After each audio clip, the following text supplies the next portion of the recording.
Alright, hi friends, my name is Anna and I'm going to be doing a movement analysis on an inverted straddle for aerial arts. So let's get started. So what is an inverted straddle? You are basically going upside down in the air with your legs open in a V position. That is the basics of it. And the purpose of this movement is that it's a foundational trick for any aerial trick that you're doing in the air. Whether you're manipulating your body upside down to just climb the apparatus that you see there on the left and also on the right. And it's also really important just for you to do a lot of different tricks because you need to straddle up in order to hook your legs and wrap yourself safely and securely in the air. So, for the purpose of this analysis, we're going to be talking about an aerial straddle, specifically on a hoop.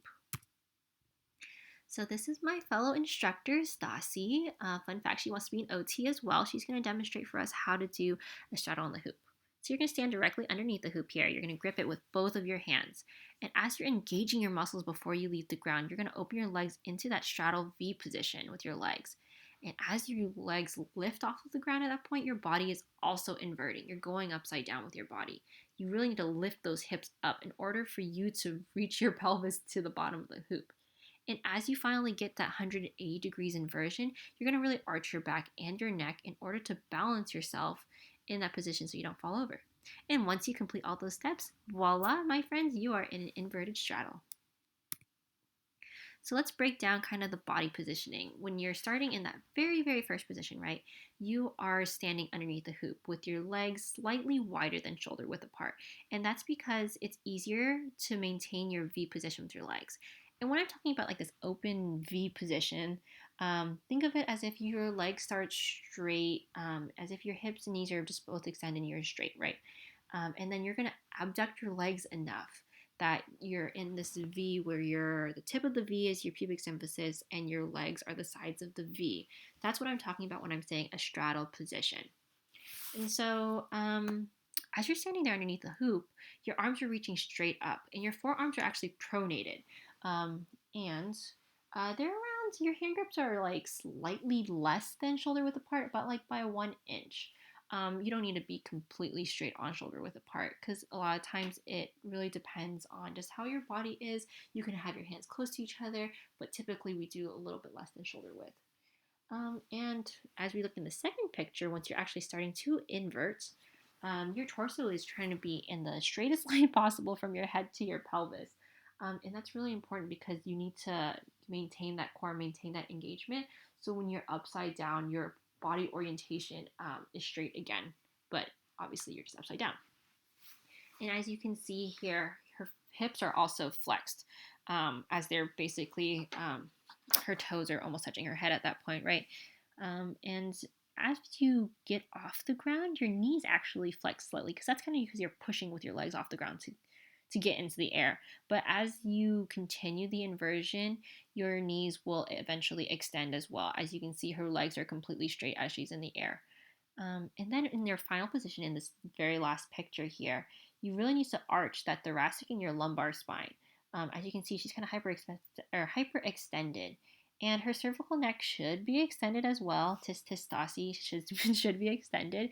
So you're able to really balance in that position because without that, you're not even on both sides of your arms. And it's easier for you to fall.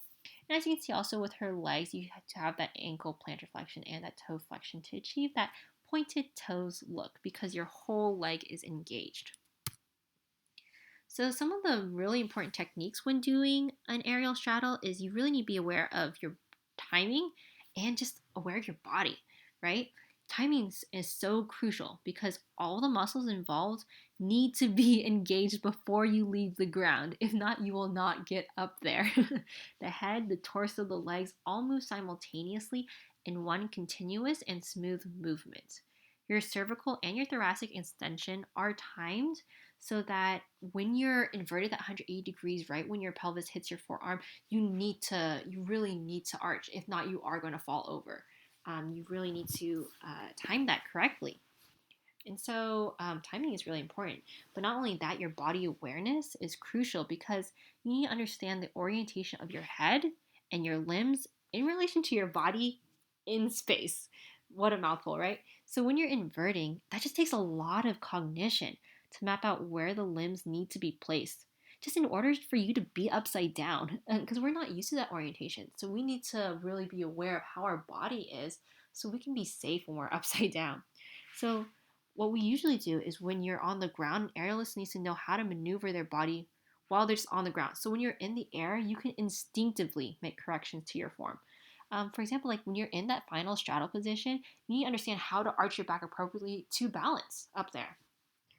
Okay, let's talk about our muscles here. So some of the prime movers we're using are like muscles of our hand, forearm, shoulder, core, hip, legs, you name it. This is a full body movement, people.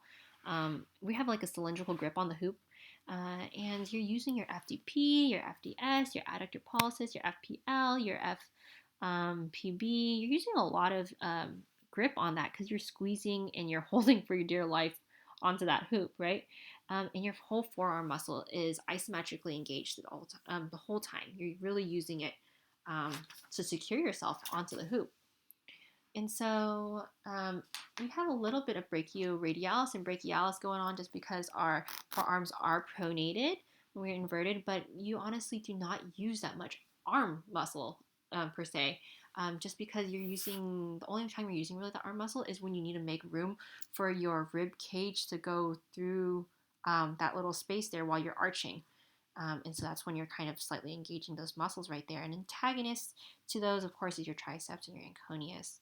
Let's talk about our shoulders for a second, right? Your pec minor and your lower traps are really important when you're engaging your shoulders. You got to push those shoulders down in order to really engage the rest of your body to come up. I know that's kind of like a weird concept, right? But those are really important to use. Your pec major, your anterior delt, your coracobrachialis are really important when you're reaching up to grab that hoop. You're using that shoulder flexion, that concentric contraction to reach and grab onto that hoop. And as you're inverting, you're using your rectus abdominis. Of course you are. You're flexing your trunk to get up there, right? And you're using your transverse abdominis as well. And you're compressing your abs in that isometric contraction in order for you to bring your core up, to bring the rest of your body up into the air. Let's talk about our hip flexion, right? You're using your iliopsoas, your rectus femoris, your piriformis, and you are concentrically flexing your hips when you're coming off the ground. And your hamstrings are eccentrically flexing your knee, kind of when you're bending to like push off of the ground. And so, as you're going to the air, your quads will concentrically re-extend your knee, and then they will also flex your hips when you're inverting in the air. Near the top of that inversion, your hamstrings are going to kind of concentrically extend the hips vertically in order to reach that pelvis up, right? And then you're going to resume eccentrically flexing the hips, kind of to balance yourself in that final position. And of course, your quads and your hamstrings are antagonists and agonists to each other as well. When you're engaging your legs in that straddle, that V position, you are using your gastric and your soleus to really point those toes into like your ankle plantar flexion and really just pointing your toes there.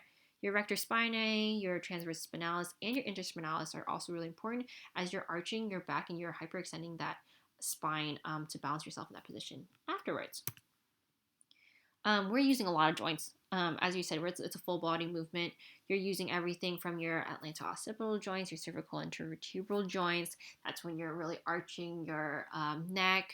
Your glenohumeral joint, you're using like a pretty full range in order to grab the hoop that's directly above your head. You need at least 0 to 170 for that.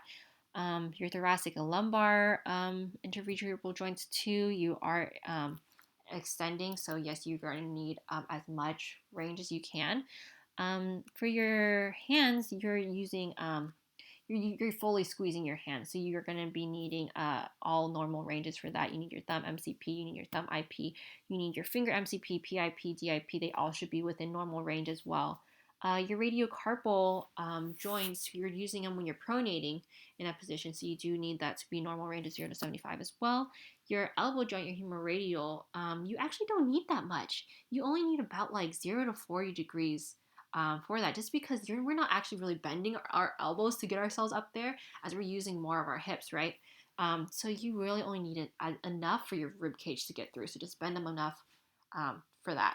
And in your iliofemoral joint, we're talking about our hip joint here, right? You do need quite a little bit of flexion right there. You need at least 0 to 90, but you don't need to be as flexible in order to get up there. So 0 to 90 degrees of range of motion is appropriate. Your tibiofemoral joint is also really important for your knee. You don't need as much, but you need enough for you to push yourself off the ground with your legs. So around 0 to 50 is appropriate. And of course, with your ankle and your toes, you need around like 0 to 50 degrees for your ankle plantar flexion, and your toes not as much because it really is dependent on how your flexibility is. Like we don't really need our toes per se to do this movement. It's more kind of an aesthetic thing. So let's talk about kind of some adaptations we have. I had chosen Down syndrome as something that I could adapt aerial to because if you have a person with Down syndrome, they're going to have very weak muscle tone. They're not going to be able to really grip the hoop in order to invert in a straddle. So what we can do is offer them a different apparatus, say like a hammock. With a hammock, you have a loop underneath your armpits and it cradles your thoracic spine. As you can see with what Stassi is doing, it really helps support like a lot of her body weight so that she doesn't have to use a lot of her muscle. She can recruit more arm strength instead of relying strictly on her core. And this hammock helps support the weight of the individual, reduces the strength and strain required to complete the movement. To downgrade it further, as you can see on the right side, you can actually sit inside the hammock, like lying flat inside an elongated hammock. And as you can see, like I didn't even need to use my hands in that position. Just with how gravity is, you just need to open your legs enough, and so you'll be able to still invert in that position, which is pretty fascinating. Another adaptation you can do is add more mats underneath you.